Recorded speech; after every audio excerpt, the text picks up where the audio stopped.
Olá, muito boa noite, bem-vindo ao programa DNA com gente que faz e acontece. E como, né? Bem, o nosso convidado de hoje é natural de São Paulo e é um orgulho para todos nós brasileiros. É mestre em regência e em composição numa escola de Nova York e vencedor do concurso internacional de regência de Nicolai Malko, da Dinamarca. Nos Estados Unidos, esteve 14 anos à frente da Orquestra Sinfônica Jacksonville e, atualmente, é seu regente titular emérito. Continua dirigindo inúmeras orquestras norte-americanas e suas apresentações se estendem a mais de 20 países. No Brasil, regiu todas as importantes orquestras brasileiras. Além disso, serviu recentemente como regente principal da Filarmônica da Malásia, tornando-se o primeiro regente brasileiro a ser titular de uma orquestra asiática. Desde 2008, é diretor artístico e regente titular da Orquestra Filarmônica de Minas Gerais, posicionando a Orquestra Mineira no cenário mundial da música erudita. Com vários prêmios conquistados, levou a Filarmônica a 15 capitais brasileiras, a uma turnê pela Argentina e Uruguai e realizou gravações de 8 álbuns. Que currículo! Brincadeira, o maestro Fábio Mequete no DNA. Boa noite, bem-vindo. Precisa até dar um fôlego ali, viu? Porque brincadeira, parabéns por isso. Muito obrigado, boa noite, um prazer estar aqui.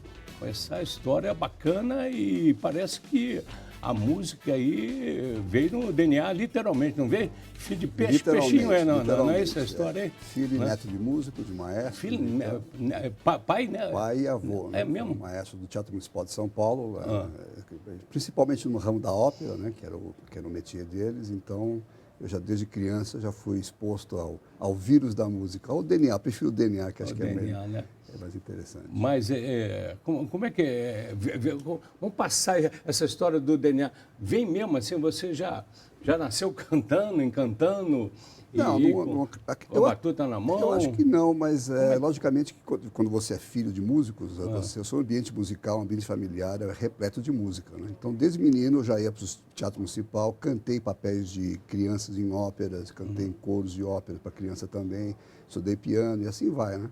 Quer dizer, essa facilidade que a gente tinha na época do convívio com a música fez com que eu desenvolvesse esse interesse especial pela música, né? E paralelo ao currículo escolar, você já tinha essa piano, troca, né? Já levava lá desde o início com o incentivo da família?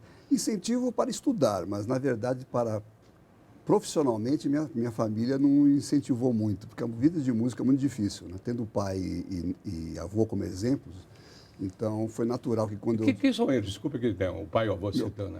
Meu pai chamava Marcelo Mequete, meu avô Sisto Mequete. Tá. Foram regentes do Teatro Municipal. Oriundos da Itália? O meu avô é oriundo de Lucca, na Toscana, na Itália. Bacana. Isso.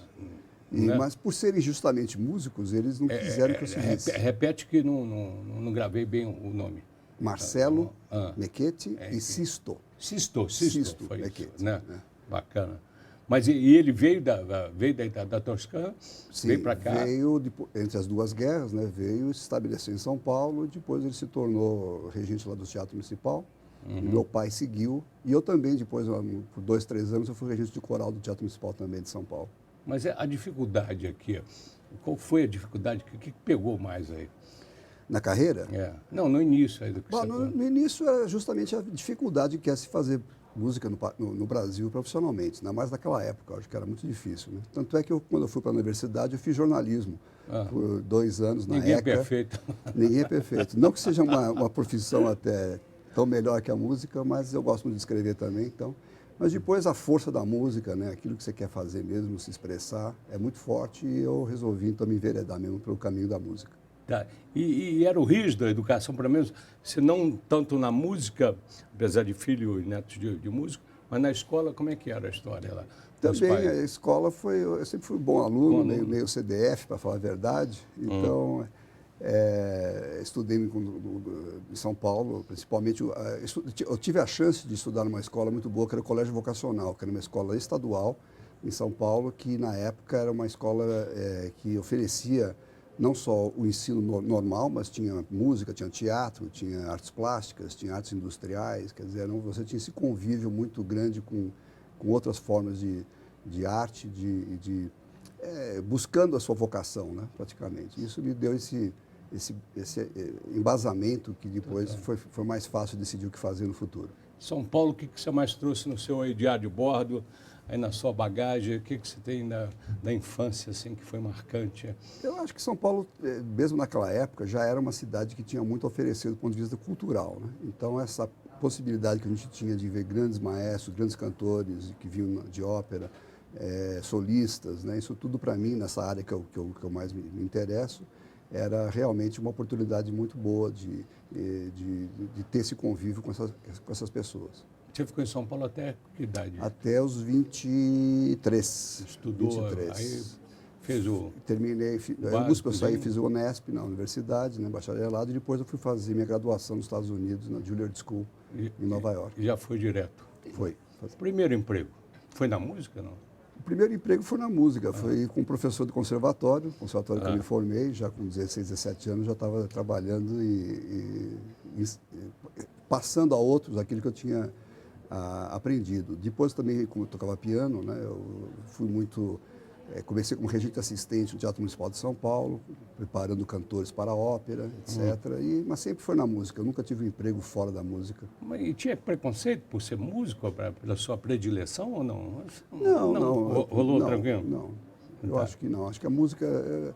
Preconceito não existe, existe uma certa ainda incredulidade de que a pessoa pode realmente sobreviver só fazendo música. Tá. Mas isso de Nova York, o que você trouxe aí no diário de bordo aí, o que você trouxe na bagagem aí? Bom, na Nova York, formação em mestre e regência. Isso, bom, aí foi estudar numa das escolas melhores do mundo, tive a oportunidade de estudar com grandes nomes, como Leonard Bernstein, como George Solti, que são grandes regentes internacionais. Era uma escola que oferecia a prática de você trabalhar com uma orquestra 2 vezes por semana, que é uma Você foi raridade. com esforço próprio ou era uma bolsa? Eu fui com parte esforço próprio, e na época eu tinha a bolsa do CNPq. Bacana. Mas foi na época da hiperinflação no Brasil, que também as bolsas eram...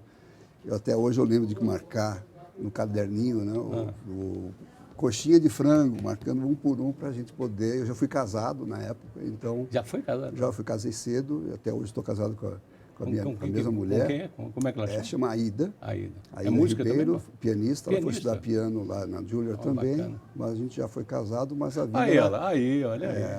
Minhas filhas também. As filhas, como é que elas chamam? Carolina, é aqui a minha esquerda, e a Marina. Não parecem, mas são gêmeas. Gêmeas? Bacana. As filhas não moram aqui? Não, moram nos Estados Unidos também. Até continuo morando lá. Mas nessa trajetória aqui, voltando, né? Logo de cara você ganhou um prêmio, não? Teve um reconhecimento internacional, não foi um concurso internacional? Isso. Dinamarca? Na Dinamarca. É um concurso de regência do Nicolai Malcolm, muito famoso, né, na Dinamarca, foi em 1989 isso. Isso foi bom porque me abriu as portas na Europa. Então, eu fiz minha carreira mais nos Estados Unidos, já tinha regido algumas orquestras lá, tinha tido posições como assistente em algumas orquestras, mas esse prêmio me propiciou entrar no mercado da música na Europa. Então, eu regi muito na Escandinávia, etc. E é sempre bom ser vencedor de concurso, logicamente. Mas pelo outro continente, tem uma informação que você estreou também nos Estados Unidos dirigindo a Ópera de Washington, né? Foi como regente de ópera. Como regente de ópera nos Estados Unidos foi a Ópera de Washington.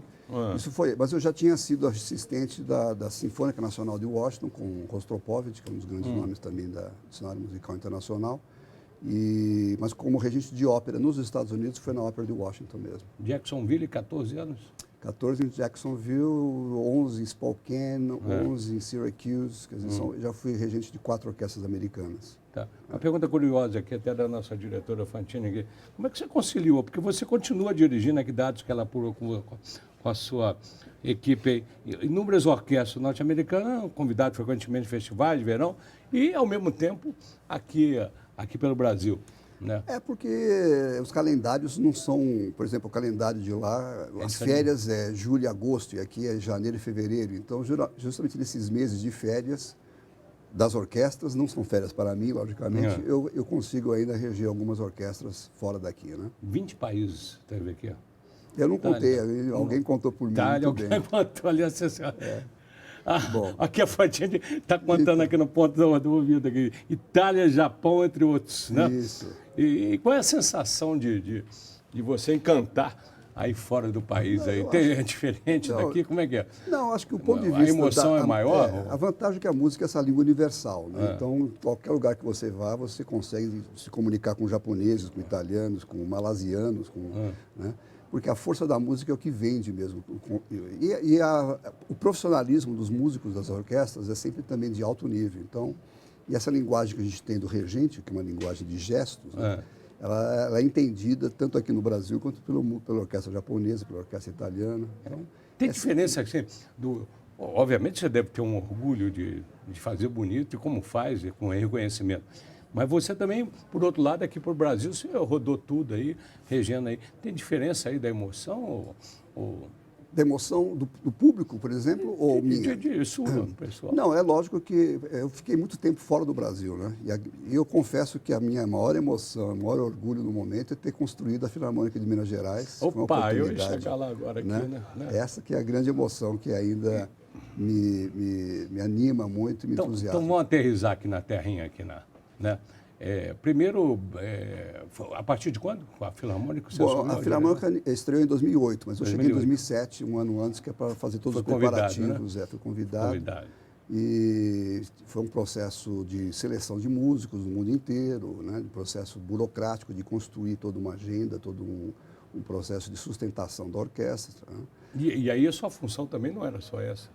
Não, o lado administrativo. Administrativo também. A parte do diretor artístico tem esse lado, né? Porque, na verdade, não existia ainda uma estrutura de manter uma orquestra como a Filarmônica, por exemplo, na época. E eu sou muito grato pelo fato do governo ter me dado condições, na época, e carta branca para realmente...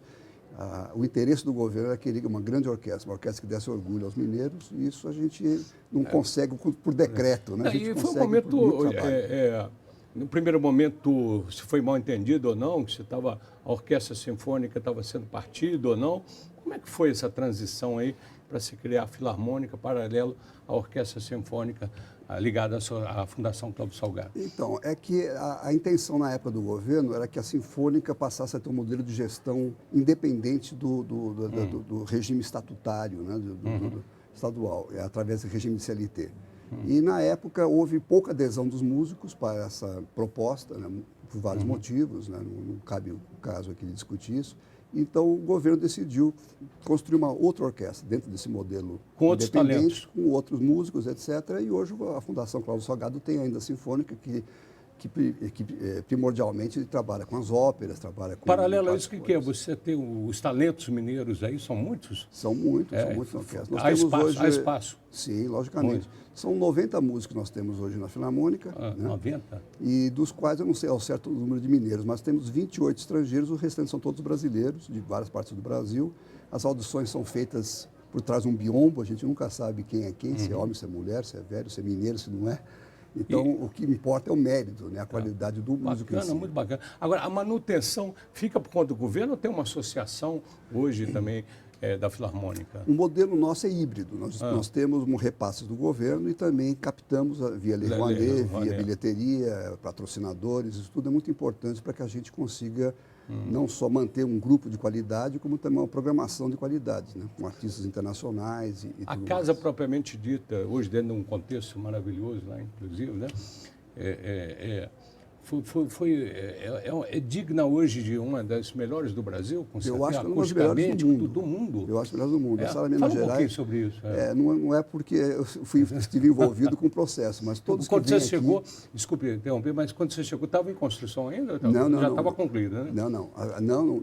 Não havia nem sido planejado. Havia o interesse de se fazer uma sala para a Filarmônica. Você participou então desde o início? Sim. A sala foi estreada em 2015, né? Nós vamos agora estrear o ano que vem, 2020, o 5º aniversário da Sala Minas Gerais. E ela foi desenhada com o propósito de ser uma sala dedicada à música sinfônica. Então, com engenheiros acústicos brasileiros, americanos, e com o comprometimento do governo do que, na verdade, o desenho da sala ia começar pelo coração dela, que é a acústica. Né? Bacana a sensibilidade do governo na época. Foi excepcional. Do Aécio, se não me engano. Foi do Anastasia. Anastasia, né?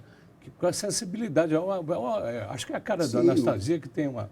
Ele tem uma predileção para a cultura. Para a cultura especial. E, sem dúvida, acho que foi Foi uma decisão certa no momento certo e com muito orgulho nós temos hoje em Minas Gerais uma grande sala de concerto que solistas que vêm do mundo inteiro reconhecem que é uma das melhores acústicas que já tocaram na vida. Não, e junto com isso, independente da sala também, toda a orquestra que você Lógico, circulou com ela pelo Brasil afora aí, não foi? Já E fizemos não só turnê pelo Brasil, Brasil, né? já fizemos turnê pela Argentina e pelo Uruguai. Esperamos em breve levar o nome de Minas Gerais também para outras partes do mundo. Né? Próximos projetos em pauta aí? Bom, nós temos a temporada Da 2020 Filarmônica.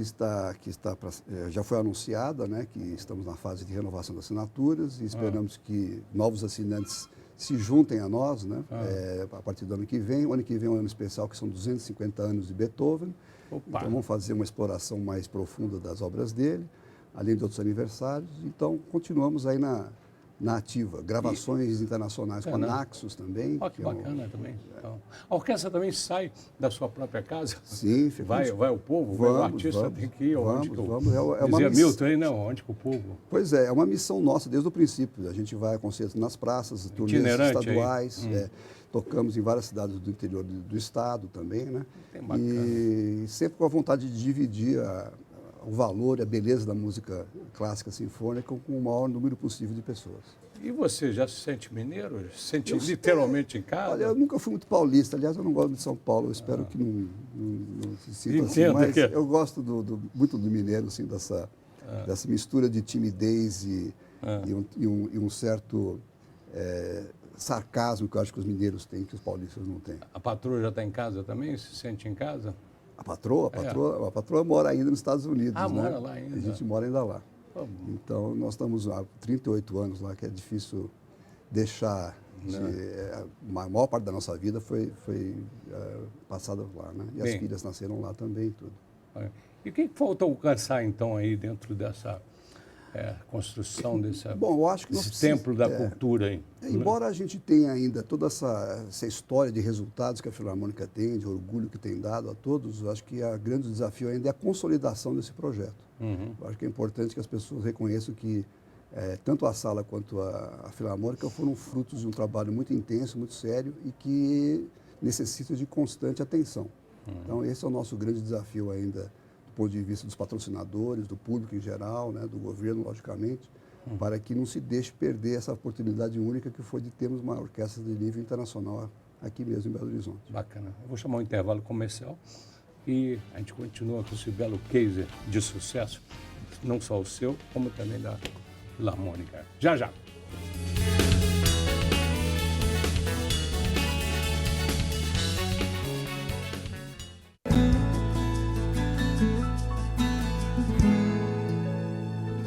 A gente volta com o DNA, com gente que faz e acontece. E hoje aqui, o nosso regente, Fábio Mequete, ele que está à frente da Filarmônica, passou no primeiro bloco aqui todo o histórico da construção desse Templo da Cultura. Bem, você falou, aliás, não tocamos ainda em projetos com o Itamaraty, que a Filarmônica tem aí pela frente em desenvolvimento, não é isso? Sim, nós começamos um projeto com o Itamaraty da gravação de compositores brasileiros, que ainda existe muito pouco registro disso, né? E em colaboração com a Naxos, que é uma gravadora internacional, e já lançamos ano passado obras de Nepomuceno, recebemos grandes críticas de revistas e críticas internacionais, inclusive já fomos selecionados pela Gramophone e a Diapason, que são grandes revistas da área de gravações na Europa. E o ano passado gravamos, aliás, esse ano gravamos obras de Almeida Prado para piano e orquestra, que deve sair agora em janeiro e fevereiro. E o ano que vem estamos preparando as gravações de Lorenzo Fernandes também, 3 obras dele, algumas delas não gravadas em registro de qualidade, né? Então, é uma oportunidade muito grande. A ideia é fazer 30 CDs entre nós, a OSESP, em São Paulo, e a Orquestra Sinfônica de Goiás, e divulgar cada vez mais a cultura brasileira a nível internacional. Ok. A temporada de 2020, que a gente passou rapidinho no primeiro bloco, ela, pois, podia falar um pouquinho Beethoven na ordem do dia. Beethoven é o grande personagem, né, pelos seus 250 anos, vão tocar suas 9 sinfonias, concertos para piano com Arnaldo Cohen, que é um grande pianista brasileiro, as aberturas, etc. Existe também outros aniversários a serem comemorados. Nós vamos fazer, inclusive, a sua ópera, Fidelio, em forma semi-encenada. Logicamente, a sala de Minas Gerais não é propícia para uma ópera encenada. Mas esse aqui é exatamente, aqui você deu um foco aqui, ó, é exatamente para dissertar sobre toda a Esse é história. o caderno da temporada que nós distribuímos já para os assinantes. Né? Os assinantes têm essa vantagem de poder escolher já antecipadamente seus assentos, tem descontos no preço dos ingressos. Tá. E dia 16 de novembro, aliás, começamos a nossa campanha para novos assinantes para o ano que vem. Tem um contato? O melhor contato seria através do nosso site, que é filarmonica.art, sem e.br. Tá. O Fábio, 62 anos? 62. É um garoto, né, cara? Já fui mais. Mas, ou seja, o artista não é bem diferente do jogador de futebol, que tem um tempo útil menor, né? Tem muito horizonte pela frente aí, profissionalmente? Eu acho que dizem que os regentes são que nem vinho, quanto mais velho, melhor. Né? É vinho, né? Vinho precisa amadurecer. Eu acho que não, os atletas sim, têm uma vida mais curta, mas eu acho que maestros ainda têm muito sempre a experiência é muito valiosa nesse ramo da música. E eu espero poder contribuir o mais possível, né? Aposentadoria agora? Não, isso eu não consigo. Pensar, eu tenho 2 filhas que vão para a universidade logo, não dá para aposentar nesse momento. De jeito nenhum, né? Mas você mora, afinal, aqui ou lá fora dos Estados Unidos? Eu moro assim, moro nos Estados Unidos, mas eu passo mais ou menos 25 a 30 semanas aqui em Belo Horizonte. Pergunta da Fantine aqui no ponto aqui. Alguma filha também tem a música no DNA aí também? Elas estudaram música, mas nenhuma delas seguiu, não? Segue no momento. Uma faz balé, até muito bem, aliás, mas acho que as ideias delas são em outra direção. Tá. Mas, e pensa em morar definitivamente no Brasil ou não? Nunca se sabe, né? Acho que a vontade a gente tem. Eu tenho realmente um grande orgulho de poder contribuir para o meu país com um projeto de tamanho e envergadura como a Filarmônica, né? E espero que o Brasil continue valorizando a cultura, continue valorizando as coisas boas que existem, que são possíveis de serem feitas no Brasil, a despeito de todas as adversidades, né? Mas, quem sabe? Não sei, vamos ver o que acontece pela frente. Você tem hobby assim? Não dá muito tempo, né? Eu leio muito, gosto muito de ler. Alguma coisa específica? Quando eu tenho eu sempre gosto de variar. Eu gosto sempre de ler um romance, ler um livro de uma biografia, uma coisa desse tipo, né? Tem algum especial agora? Eu estou lendo agora a História da Riqueza do Brasil. Estou lendo também um livro relendo, aliás, um livro do Saramago, que é um dos meus escritores preferidos. Nas horas vagas também, quando eu posso, eu gosto de jogar golfe, que é um esporte muito... Morro do Chapéu aí? Já joguei no Morro do Chapéu, já joguei. Mais na América do que no Morro do Chapéu já joguei também. Nas ilhas do Caribe ali? Não, quem sou eu? Vem cá, e você consegue ficar sem fazer nada também, não? Assim, nesse vai e vem? Eu já fico muito tempo em avião, né? Então, isso daí, quando eu saio do avião, eu gosto de já fazer alguma coisa a mais. Né? Mas vivo muito em hotel também. Então, é um pouco de uma vida sedentária, mas a compensação é que quando eu rejo, são 3 horas de ensaio, 2 horas de movimento contínuo. Né? Então, nesse ponto, o exercício acontece. As qualidades do Fábio? Bom, eu sou uma pessoa eu acho muito dedicada a cumprir uma missão. Eu acho que é um privilégio ser músico, é um privilégio ser maestro, é um privilégio poder compartilhar, né, essa riqueza da manifestação humana que é a música clássica, né? E então, a cada momento, eu acho que as pessoas deveriam ser expostas a essa riqueza, né? Então, a minha missão continua sendo sempre de divulgar o mais possível a música clássica e sempre com qualidade, porque uma coisa sem a outra não tem o mesmo efeito. Agora, paralelo a esse perfeccionismo, tem algum defeito aí? Há muitos. Um deles é ser perfeccionista. Algum deles, assim, você destaca algum bichão aí dentro? Eu sou exigente, então às vezes eu sou muito chato nesse ponto, né? Mas eu acho que... Aceita crítica aí? Aceito críticas, dependendo de quem, logicamente, mas eu acho que o defeito é ser talvez um pouco obsessivo com aquilo que eu quero fazer. E aí, às vezes, você acaba criando certas arestas, né, com pessoas. Mas, em geral, acho que eu sou uma pessoa fácil de lidar. Saudade? Tenho saudade do Brasil, São Paulo, tenho saudade e tenho saudade da família quando eu estou aqui, porque às vezes eu passo um ano inteiro, né? Vocês viram minhas filhas lá, eu passei muito tempo sem vê-las crescer. Às vezes a gente leva um susto quando chega lá depois de um mês aqui no Brasil, elas crescendo, se desenvolvendo, então a saudade é contínua nesse ponto. E religião tem? Cresci católico, mas na verdade eu não sou religioso, não. Sou muito espiritual. Eu acho que acredito na música. Espiritualista do ponto de vista da... Você vê na música, assim, uma espiritualidade, como alguns mestres da própria música... Totalmente. Vinham, totalmente. Né, tinham um êxtase, literalmente, Totalmente. iluminuras, entre aspas, aí de... Eu acho que não do ponto de vista religioso, acho que a função da cultura e da arte é diferente, justamente a de somar, de lidar com coisas metafísicas, de unir, existem, né? De unir as pessoas, religar, né? De multiplicar. O yoga aí, tipo... Então, a vantagem da música é que não independe se você é de esquerda ou de direita, se você é católico, muçulmano, a música tem um papel de unir as pessoas, né? Tá. Isso, por exemplo, Beethoven fala muito isso na Nona Sinfonia, né? Que é a irmandade dos povos, o beijo universal que ele fala, né? Que é essa questão do valor intrínseco da música e da cultura em geral, de unir as pessoas. Né? Bacana, né? Aqui, se a pessoa morrer, Pensar a gente não pensa, né? Mas a gente sabe que vai acontecer. Então, quando chegar a hora, que chegue. Tem uma perguntinha chata aqui que a gente faz para todo mundo, para chatear um pouquinho. Não, mas se pudesse encomendar aí a lápide, uma inscrição na lápide, o que você iria sugerir ali que deixasse gravado ali? Olha, como eu vou ser cremado, eu não sei muito bem, eu já pensei sobre isso. Vamos botar então no invólucro. Eu acho que eu penso em viver minha vida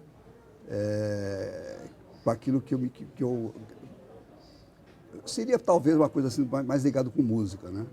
A música me fez viver, né? E eu completei minha vida fazendo música. Está gravado aqui, está gravado aqui. Vamos ver se é isso mesmo que acontece. Reflexão da vida aí. O que você faria desse diário de bordo seu todinho aí?